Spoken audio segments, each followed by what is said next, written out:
In 2021, Microsoft patented technology that would use social media posts to reincarnate people in text form. It would use personal conversations and posts made on social media for training data. It would learn how that person speaks and mimic hypothetical new conversations. The basic idea is that the AI would learn that personality and then clone it.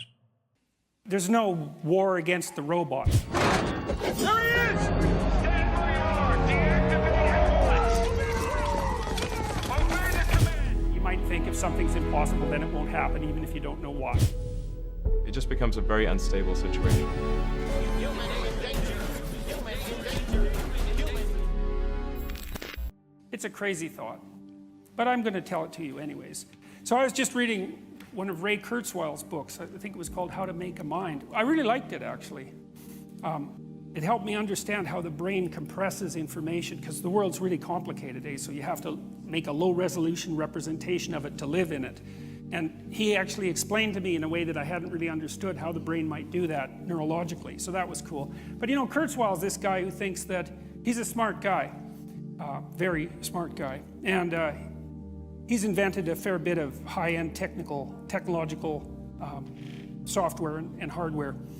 And he's the guy that thinks that we're heading towards the singularity. And so the singularity is, you know how processing speed doubles every 18 months and like hard disk capacity every year, and there's a bunch of doublings going on, a huge number of them, and they accelerate exponentially. And so we're probably 3 years away, maybe even less, than from building a computer that has the capacity to make as many calculations as reasonable estimates of the calculating capacity of the human brain are currently set at. 18 months away, 2 years away, something like that. And then we're 18 months away from having one that's twice that fast, and then 18 months away from having one that's twice as fast as that. So that's like, say, 6 years. And we've got something that's 8 times as smart as a human being. But there's a twist on that, and this is Kurzweil's twist, which is as soon as you make a machine smart enough to make the next machine that's smarter than it, which is sort of what we're doing, because computers are so fast that will scale up to near infinite computing power almost instantaneously. Now, you think, no, probably not, and Ellen, Gates' partner, has written critiques of Kurzweil, and you know, you might think if something's impossible, then it won't happen, even if you don't know why. And there's reasons to not think that that will happen. But Kurzweil's traced back the doubling of computing power way before the existence of the transistor. And it's been ridiculously stable, crazily stable. So God only knows what we're coming up with here. You know, and you don't know what something of infinite computing power might be like. Like, you seriously don't know. And there are serious people who are very, very, very worried about that. They're very worried, for example, that companies like Facebook and Google will manage that first. And you know, those companies are already making censorship AI bots. And that's not that smart. It's sort of like making really fast robots that can shoot people. It's not that smart. And we're doing that too, very rapidly. And you know, I know some guys who work in advanced AI. And you know how you watch the Terminator movies and you see the robots that miss when they shoot at you? Like, they're not very bright, because the bright ones not only shoot at where you are, but they estimate where you're going to be when you make your escape moves, and they shoot there simultaneously, and their death rate is 100%. And so there's no war against the robots. I mean, when those things get going, they're going to be so much faster than us that we'll look like we're moving through molasses to them. So, you know, so maybe what we're deciding now with all of our individual decisions about censorship and the way that we're going to construct the world and all that is exactly what kind of super intelligence we're going to bring into being. And I would suggest that we try to bring one in that's good and moral rather than one that's evil and demonic. Right. So what can we do about that? There's only one answer to that, as far as I know, that works, is get your act together. You're going to be the person who's working in AI, right? I know some of these people. They better be good people, because they're going to build whatever they're like into their machines. So they better have their heads screwed on straight, because they're going to get amplified like mad. And I don't like what's happening with Google and Facebook and YouTube. They're building censorship bots predicated on a certain kind of ideology, the kind of ideology that we outlined today. It's a very bad idea. Hopefully good people will stop that. So then what that means is that your moral obligation is to be good. And the way you do that is first by stopping being bad. And everyone can do that, a little bit. So I hope that's what everyone does, because the consequences of not doing it are not going to be pleasant. They never are.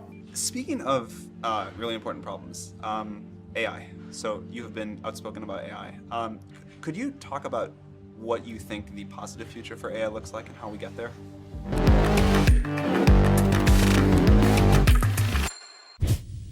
Okay, I mean, I do want to emphasize that this is not really something that I advocate, or this is not prescriptive. This is simply hopefully predictive.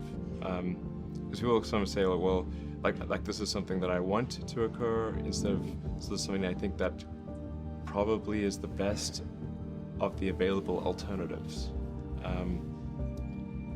The best of the available alternatives that I can come up with, and maybe somebody else can come up with a better approach or better outcome, is that we achieve democratization of AI technology, meaning that no one company or small set of individuals has control over advanced AI technology.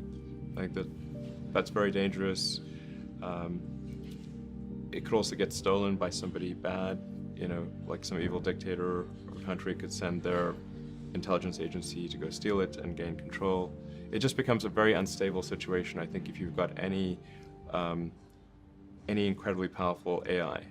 You just don't know who's going to control that. So it's not as though I think that the risk is that the AI would develop a will of its own right off the bat. I think it's more that's the concern is that someone may use it in a way that is bad, and even if they weren't going to use it in a way that's bad, that somebody could take it from them and use it in a way that's bad. That I think is quite a big danger. So I think we must have democratization of AI technology and make it widely available, and that's the reason that obviously Yumi and the rest of the team created OpenAI, was to help with the help spread out AI technology so it doesn't get concentrated in the hands of a few. But then of course that needs to be combined with solving the high bandwidth interface to the cortex. Humans are so slow. Humans are so slow. Yes, exactly.